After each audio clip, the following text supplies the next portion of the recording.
Hai co-friend, di sini ada soal. Diketahui terdapat 5 larutan.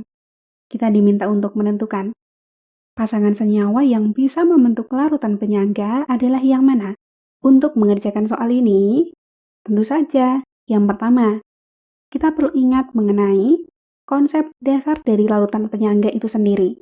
Larutan penyangga itu adalah larutan yang bisa mempertahankan nilai pH pada penambahan sedikit asam, sedikit basa, ataupun pengenceran. Ada 2 jenis dan komponen penyusun larutan penyangga itu sendiri, yaitu penyangga asam, terdiri dari campuran antara asam lemah dan basa konjugasinya, serta penyangga basa. Ini terdiri dari campuran basa lemah dan asam konjugasinya.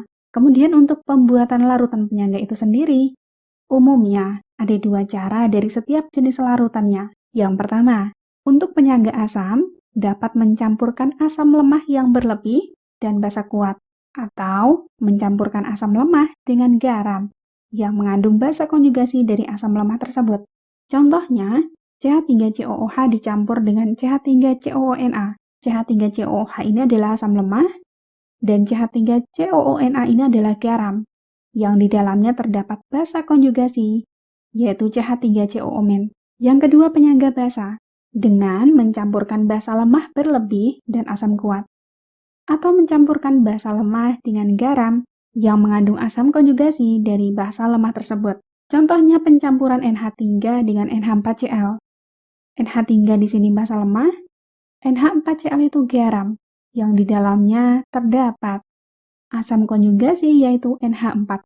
Sehingga dari sini konsep dasarnya kita dapatkan.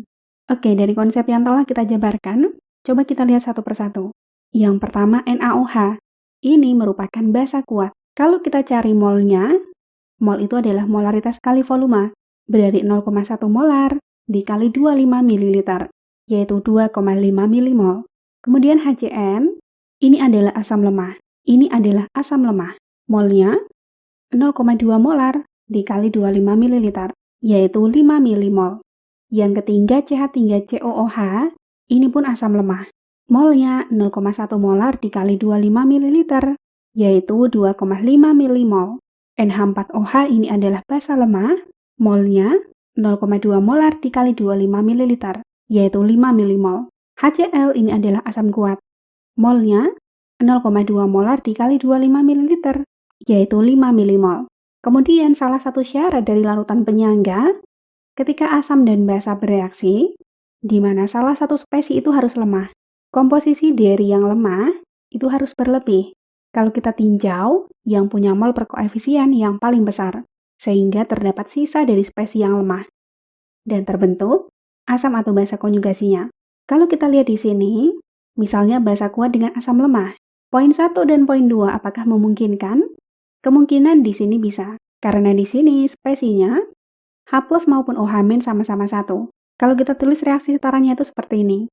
NaOH plus HCN menjadi NaCN dan H2O, di mana pada kondisi mula-mula, yang punya mol perkoefisien paling kecil, itu sebagai reaksi pembatas, yaitu yang habis duluan. Di sini yang habis duluan adalah NaOH, dan mol yang lain kita cari dengan perbandingan koefisien. Di sini sama-sama 1 koefisiennya, berarti yang bereaksi 2,5 semua. Maka dalam kondisi sisa, terdapat sisa HCN yaitu asam lemah. Dan di dalam NaCN, terdapat basa konjugasi dari asam lemah itu sendiri, yaitu CN-. Maka komposisi asam lemah dengan basa konjugasi ini akan membentuk larutan penyangga yang bersifat asam. Jadi poin 1 dan poin 2 bisa membentuk larutan penyangga. Apakah yang lain bisa? Kalau kita lihat misalnya komposisi yang kedua, basa lemah dengan asam kuat. Spesies basa lemahnya itu harus berlebih. Kalau kita lihat di sini NaOH dengan HCl, kalau kita lihat di sini molnya itu sama, dan valensi asam maupun valensi basanya sama-sama 1. Maka kalau kita amati, dua-duanya akan habis bereaksi, sehingga terbentuklah garam hidrolisis. Jadi jelas kurang tepat. Kalau poin 1 dan poin 3 pun tidak memungkinkan, karena molnya sama, dan valensi asam maupun basanya itu sama-sama 1. Maka ini pun dua-duanya habis bereaksi. Jadi yang memungkinkan terjadi larutan penyangga adalah nomor 1 dan 2. Jawaban yang tepat adalah yang A. Terima kasih, sampai jumpa di pertanyaan selanjutnya.